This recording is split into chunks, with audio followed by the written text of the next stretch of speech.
Ya turabasuhuje rero banyarwanda namwe bari hanze y'u Rwanda. Turabizi ko mudukurikira kenshi. Ni David Kwizera nk'uko mubizi. Murabizi musanzwe mudukurikirana cyane cyane ku bijyanye n'indirimbo n'ubwo hashize igihe kinini nta ndirimbo turi kubagezaho, ariko turimo dutegura vuba cyane turaje kubagezeho indirimbo. Uyu munsi rero murabona ko ngarutse mu buryo budasanzwe, ndi kumwe n'abantu duhagararanye, kameramani n'aberekeye abo turi kumwe. Hari impamvu ituzanye, hari impamvu itumye dukora kino kiganiro bavuga ngo ni igitaraganya. Ubwo ndagira ngo mu kanya nze mbabwire impamvu dukoze kino kiganiro. Reka ahubwo tubanze twakire uyu mugabo turi kumwe, ndetse twakire n'uyu, na hano hirya hari undi mudamu. Abandi bari bahari babaye bagiye, ariko mugabo w'amakuru. Mugabo ati amakuru ni meza buhoro. Kubera icyo ari buhoro? Witwa nde mbese mbere ya byose? Niyo mugabo Kariste, sibyo? Uri umugabo, urubatse, ufite umudamu, ufite abana, bimeze bite? Ufite umudamu n'abana batatu. Utuye he? Ubarizwa he? Atuye Kiruhura mu murenge wa Kigali. Aha turi ni ku muhanda, murumva imodoka nyinshi zirimo zirahinda zitambuka, izindi zivuza amahoni. Nibyo nyine bibaye ngombwa ko dukorera ikiganiro hano, ariko muramenya impamvu yabyo. Turi kumwe n'undi mugabo nawe duhuriye hano, umusaza mukuru. Kameramana mutwereke. Muzehe amakuru meza. Wakibwira abadukurikiye hano kuri iyi channel yacu? Nitwa Uwitonze Cyprien. Nkaba nari mvuye gusenga. Ngeze hano kuri uyu muhanda wa Kimisagara. Twasanga umuvandimwe wagize ikibazo. Twanga kugenda tutamenye icyabimuteye. None rero muri aka kanya dusanze yikubise hasi. Tureba turavuga ati ntabwo twagenda tutarebye impamvu yabyo. Niyo mpamvu twagize ngo tubanze tugende tumenya icyabiteye.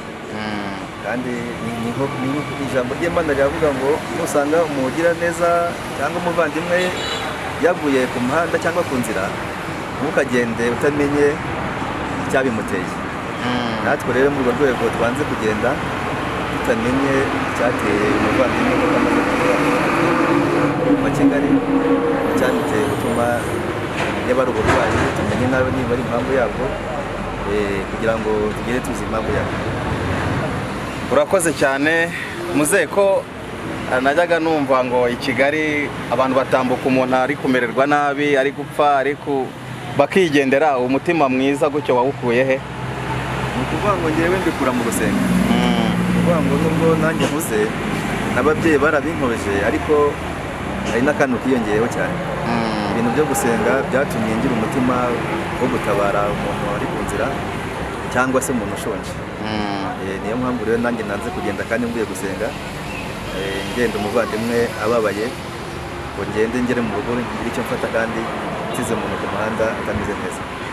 Uze Imana iguhe umugisha. Uyu mubyeyi nawe tumusanze hano, nawe twamubonaga hano, nawe yatwibwira akibwira abadukurikiye.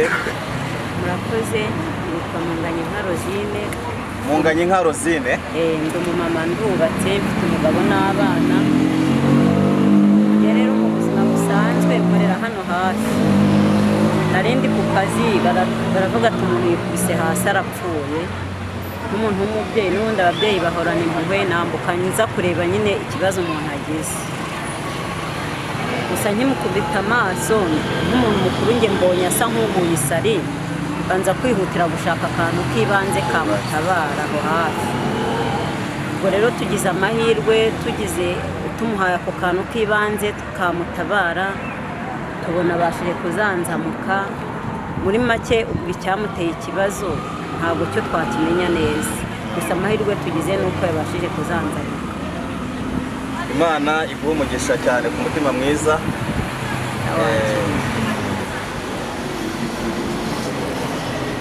ya hanyuma rero ndagira ngo tubasobanurire neza impamvu turi hano. Mubonye uyu musaza, mubonye uyu mumama, hari abantu benshi nuko bamwe bagiye kuko twabanje kubanza kuganiriza uyu mugabo kugira ngo tumenye ikibazo afite. Hanyuma tumaze kumuganiriza tubonye ari byiza ko twakora n'iki kiganiro nawe kugira ngo tumukorere ubuvugizi cyane cyane ku banyarwanda yaba n'abari hanze y'u Rwanda badukurikirana. Turabizi ko ari benshi bagifite umutima w'urukundo nk'uko dusanze n'aba babyeyi n'abandi bari henshi hano. Nababonye bamuhaga amazi, bamuhaga ji aranywa, bamuhaga amafaranga 100, 500, 100, hamwe rero n'umutima w'urukundo abantu bafite. Uyu mugabo urumva nge nari mvuye mu rugo nje hano kuri studio. Aha turi ni Kimisagara hafi n'amashuri niho mfite studio. Hanyuma ndi kugira ngo njye kwinjira mu gipanga aho nkorera, nabonye umugabo yituye hasi, mbona abantu bamushungereye.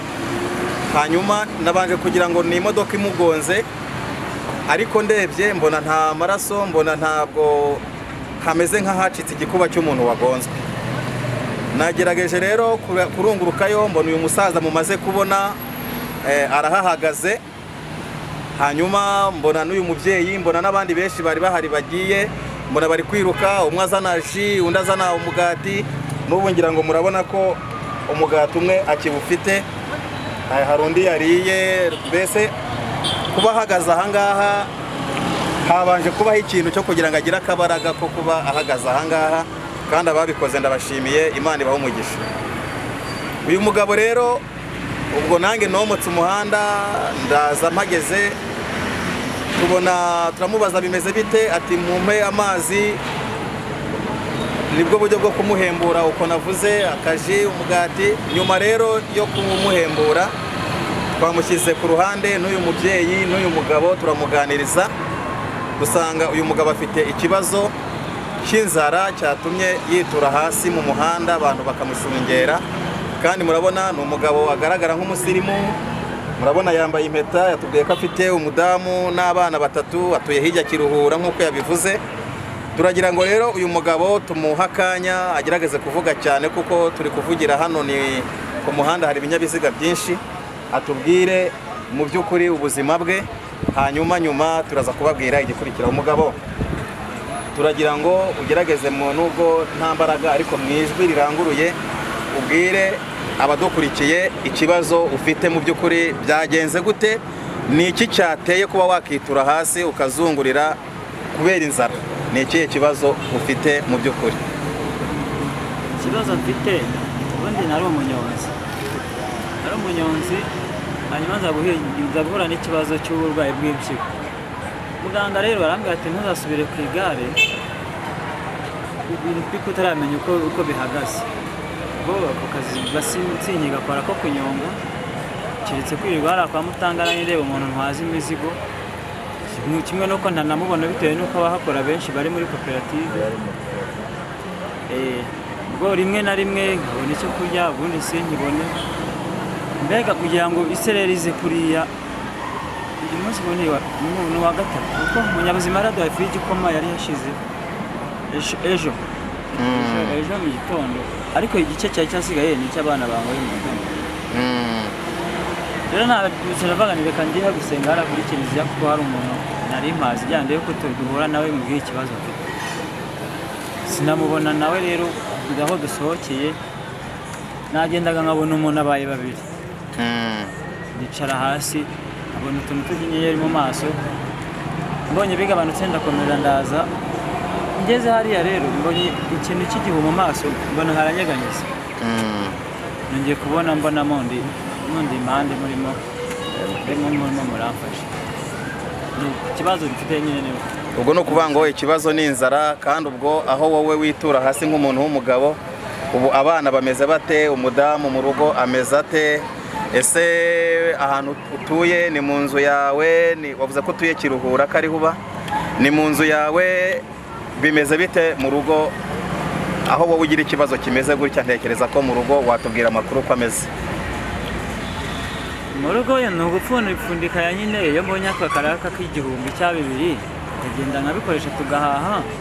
Ubwo naba ntayabonye nyine ku mabutike ukagenda ukikopesha ariko ntabwo wakikopesha buri munsi ukagurira ibishyimbo cyangwa se ubugari n'igihe utinya kuhasubira kubera ko utarishyura n'iryo deni. Ku kijyanye n'inzu rero cyo inzu ndayikodesha ariko ku kwezi ko nabaye muhaye telefone niyo mpamvu na telefone mfite kubera ko ntayayabona. Uba mu nzu yangahe? Inzu mbamo ni iya 25. Uba mu nzu ya 25 ku kwezi warayabuze, ubwo nyir'inzu umuha telefone yawe abayifashe. Ubu ni ukuvuga ngo n'akazi uba urimo ugenda ushakisha ko utuzigo ugakora ariko nta na telefone ufite, urumva ni ikibazo. Ntayo mfite, ubu nabizi ko amasomo kade bariyo mbika. Ya muzehe rero turi kumwe n'umusaza hano. Muzehe uyu mugabo nyine urabizi ko tumusanze hano, hanyuma atubwiye ikibazo afite. Avuze ko ikibazo afite yagitewe n'uburwayi, yari umunyonzi yanyonga igare akorera Karuruma Nyabugogo niko yatubwiye, ariko aza kugira ikibazo cy'uburwayi bw'impyiko, biba ngombwa ko muganga amubwira kutazongera kunyonga, bituma rero ubuzima bw'imibereho buhagarara. Urumva abeshejweho na Nyabugogo, agenda ari akabona umuntu atwaza akantu bikanga, aribwo burya tubwiye ngo umunyabuzima yari yabahaye ifu y'igikoma iminsi 3 irashize ari cyo banywa, ariko ngo akari kasigaye uyu munsi abana nibo bakanyoye kuko urumva kari gakeya. Nibwo buryo rero avuye ku kiliziya ageze hano yitura hasi nk'uko abantu bamuhembuye. Ndanabashimira ko nagiye mbona ukuntu abantu bagifite umutima w'urukundo, umuhaye 100, umuhaye 50, umuhaye 1000. Rwose Imana ibaho umugisha, kandi n'abari kumva iki kiganiro n'abari kukireba ndabizi ko hari abamaze gutekereza icyo bagomba gukora nyuma, nk'uko turi buze kubabwira uburyo mushobora gutangamo ubufasha, nabo Imana ibahereze umugisha.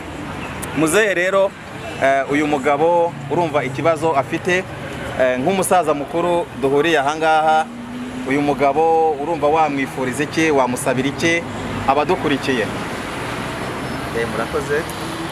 Njyewe uyu mugabo icyo namusabira cyangwa namwifuriza ko urabona haracyariho abantu bafite umutima ukunda cyangwa ufasha. Wumva hagize ugira icyo yamusha ubushobozi yamufasha. Urabona nta kazi afite, nubwo burwayi yatubwiye yagize, bitekereza ko yabugize kubera akazi yakoraga.